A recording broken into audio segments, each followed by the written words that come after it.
What feminist philosophers and feminist writers have you read? Unfortunately for you, I've actually read everything. And you wanted to discuss certain philosophers, I would tear them apart because most of them are talking nonsense. And this is just the tip of the iceberg, guys. And it's also what most people don't really understand about feminism. In this video, we are going to watch Andrew Clavin give one of the greatest responses you will ever see to a male feminist who tries to challenge his authority on matters of feminism. And furthermore, I am going to destroy male feminism and feminism once and for all. I believe that the arguments I'm going to put forward in this video are irrefutable and impregnable. So without further ado, let's get into the clips.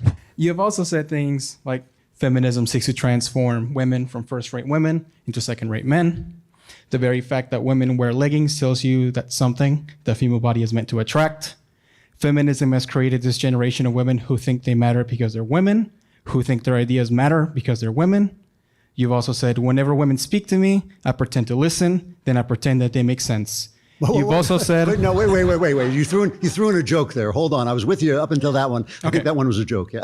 We can expunge that from the record. You have said, I have no idea what these people are. I have no idea what a queer femme is. And finally, I'm anti-feminist. Yes, all those things are true, and I said all of them. Since we're on the topic of fake news and extension, misrepresentation, one-sidedness, unwillingness to expand one's worldview, what feminist philosophers and feminist writers have you read that you believe makes you a proper authority, a knowledgeable authority to represent and report on something as complicated as feminism? Well, unfortunately for you, I've actually read everything, so that's not gonna help you. But I'm not even going to go there because I don't think you have to read feminist philosophy to see feminism in action, right? It's a political movement. You see feminism in action. There are a lot of people who say things that make sense on the page that when you put them in operation, I am an anti-feminist. And let me tell you why I'm an anti-feminist. It seems to me that feminism, instead of saying, I believe completely in the free and complete rights of all people, no matter what their sex, no matter which of the two sexes they are, all right? That's what I believe. All right, I believe that men and women have rights and they should have, free exercise to make any choice they want. What I don't agree with is the idea that somehow male values are the right values and women who have a different set of values, which have traditionally and I think rightly been called female values, are somehow less than their male counterparts. So people who are told, oh, if you make a home for people, which to me is the greatest gift you can give anybody, right? I mean, as somebody who has had a home made for him, it is the greatest thing in my life. If you give life to somebody, if you nurture that person with your body and with your time and you put aside your career, that somehow you've done something secondary to a guy who goes out and sells widgets at a widget factory and makes a lot of money.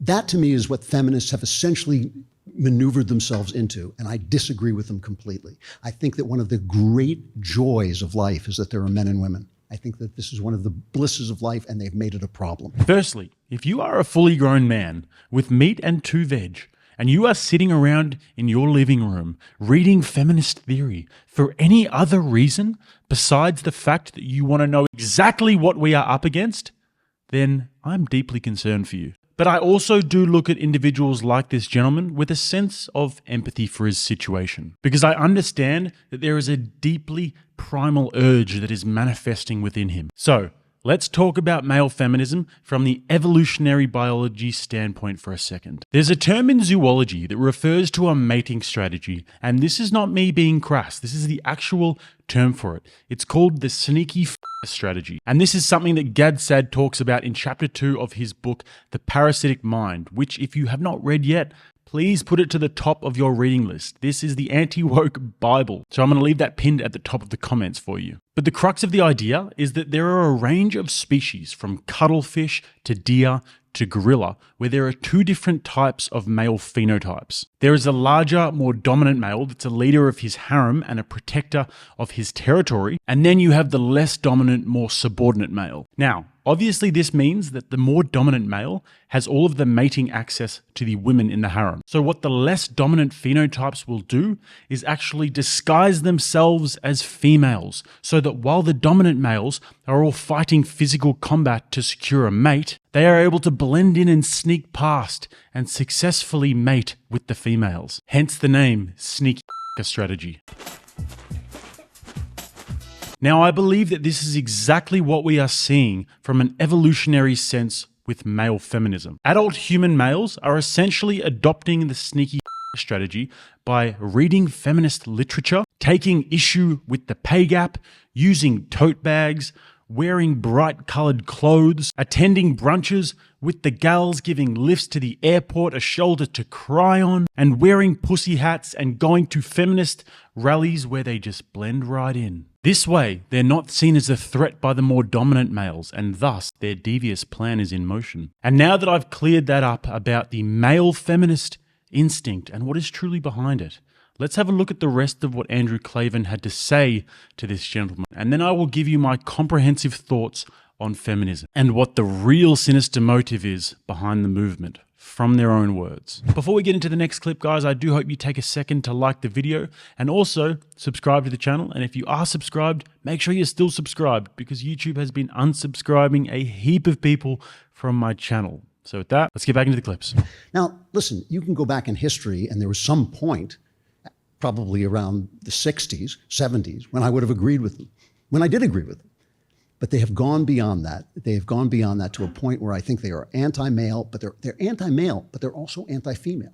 They're anti the values that most women hold and the things that most women feel are important. And I find that to be absurd. So you just read off a bunch of quotes, which I think you got from Media Matters, because they're after me all the time, right? I try to look at your direct videos to make sure they were in context. But I agree with all those quotes. I stand by every single one of them, because not because I don't want, listen, if a woman says to me, hey, I want to be an astronaut, you know, my feeling is, hey, be an astronaut. What difference does it make to me? I've got the greatest wife in the world. I don't care what you do. I'm not going out with any other women. That's it for me, okay?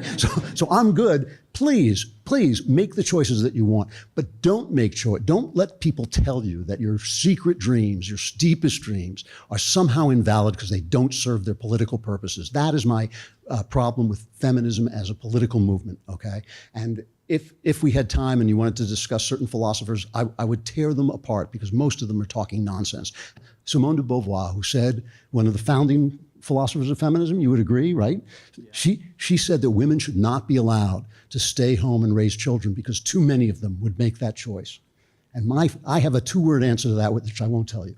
Right. Anyway, that's look,